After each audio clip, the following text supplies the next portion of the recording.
Assalamualaikum warahmatullahi wabarakatuh. Selamat malam pemirsa, bertemu lagi bersama saya Herawati Munte.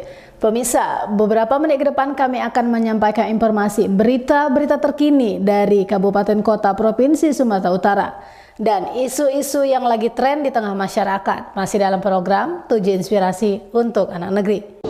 Pemirsa, dalam rangka memperingati hari ulang tahun ke-94 Al-Jamiatul Wasliyah, Kota Pematang Siantar menggelar rangkaian acara khidmat yang diawali dengan upacara nasional Ahad 3 November 2024 pukul 9.45 WIB.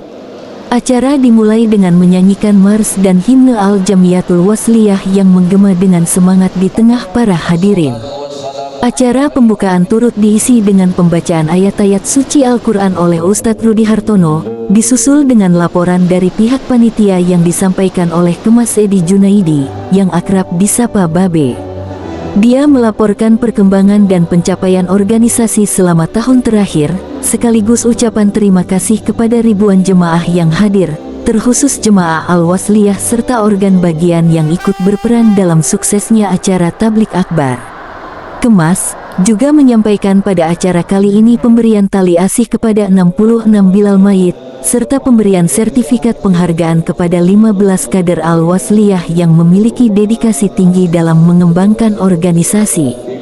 Dalam sambutannya, Ketua Pimpinan Daerah Al-Jamiatul Wasliyah Pematang Siantar, Muhammad Ishak Huta Suhud, mengungkapkan rasa syukur atas perjalanan panjang Al-Jamiatul Wasliyah yang senantiasa berkiprah di bidang pendidikan dan dakwah Islam di Pematang Siantar. Acara semakin meriah dengan kehadiran PJ Wali Kota Pematang Siantar, Zainal Siahaan, yang memberikan sambutan. Dalam pidatonya, Zainal menyampaikan apresiasi kepada Al-Jamiatul Wasliyah yang telah berkontribusi positif terhadap masyarakat, serta harapan agar organisasi ini terus berperan dalam pembangunan karakter dan keagamaan di kota ini.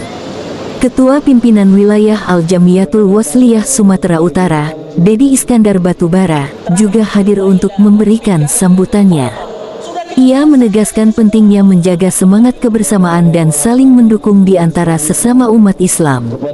Momentum ulang tahun Al-Wasliyah yang ke-94 tahun 2024 ini momentum strategis menuju satu abad Al-Wasliyah. Kita ingin memastikan bahwa Wasliyah sebagai organisasi yang fokus pada pendidikan, dakwah, dan amal sosial tetap menjalankan fungsi-fungsinya itu secara baik. Yang kedua, saya kira momentum ulang tahun ini kebetulan dalam suasana pilkada. Kita ingin tetap menjadi bagian yang merajut, bukan yang mengusutkan. Kita ini bagian dari wasol, penghubung, bukan yang memutuskan. Karena DNA Al-Wasliyah itu DNA penghubung, namanya Al-Jamiyah Al-Wasliyah, perkumpulan yang memperhubungkan. Dinamika politik lokal dalam setiap pilkada saya kira silakan saja dinamikanya mau setinggi apapun, tapi yang pasti bahwa Wasliyah tetap menjadi bagian dari yang mempersatukan. Itulah posisi dan peran Al-Wasliyah.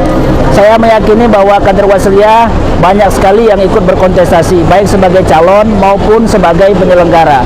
Dan juga tentu lebih banyak lagi yang menjadi pemilih. Kita semua saya kira mesti menghormati proses demokrasi ini dan kita menghargai setiap hasil yang kemudian keluar dari proses demokrasi ini.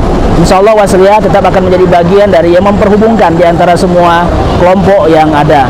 Yang ketiga, saya kira kepada semua warga Wasliyah, ini ulang tahun kita yang ke-94. Tetaplah bersyukur dan perbanyaklah ingat kepada Allah sebagaimana tadi disampaikan oleh Ustaz Ucai, bahwa usia ini bagian dari nikmat yang Allah titipkan kepada kita. Kalau kita pandai bersyukur, Allah akan berkahi organisasi ini sampai kapanpun.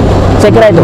Terakhir Pak, situasi milad kali ini kan cukup unik. Kenapa? Karena berdampingan dengan pilkada di Kota Pematang Siantar, yang dimana Ketua PD Al-Wasliyah Siantar selama sebulan ini panas dingin Pak.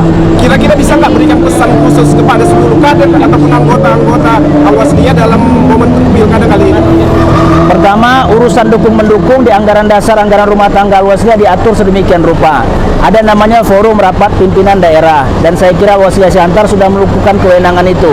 Mereka mengambil fungsi itu untuk menentukan apakah akan mendukung atau tidak mendukung. Bagi saya selaku ketua wilayah, memberikan otoritas dan kewenangan sepenuhnya kepada pengurus daerah Waslia Siantar. Silakan ambil keputusan berdasarkan aturan dan mekanisme organisasi. Yang kedua, soal siapa yang kemudian mau diputuskan atau tidak ada yang mau didukung atau kemudian tidak mengambil sikap apa-apa, semua proses itu harus sejalan dengan mekanisme dan ketentuan organisasi. Saya kira semua orang wajar kalau hari ini mau mendekati Waslia, karena Waslia punya potensi grassroots dan suara yang cukup signifikan, terutama di kota Siantar. Yang pandai-pandailah mengambil hati ketua PD Al-Waslia. Bagi saya begitu saja. Saya memberikan kewenangan penuh sama ketua PD. Saya nggak ikut-ikut urusan yang mana. Kalau mau didukung, dekat-dekati ketua PD Al-Waslia, baik-baik sama Waslia, insya Allah jamaah Waslia pasti akan dukung. Allahu Akbar, insyaallah.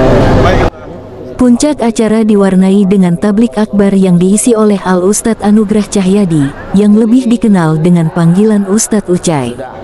Dalam tausiahnya yang bertajuk "Tidak ada sesama makhluk saling menilai", Ustadz Ucai mengajak jamaah untuk terus memupuk kasih sayang, saling menghargai, dan tidak mudah menghakimi satu sama lain.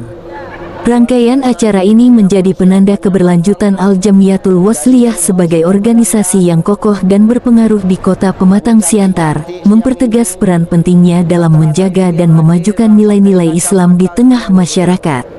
Dari Kabupaten Simalungun, Sumatera Utara, Tim Liputan Mona Lisa TV melaporkan. Luar biasa.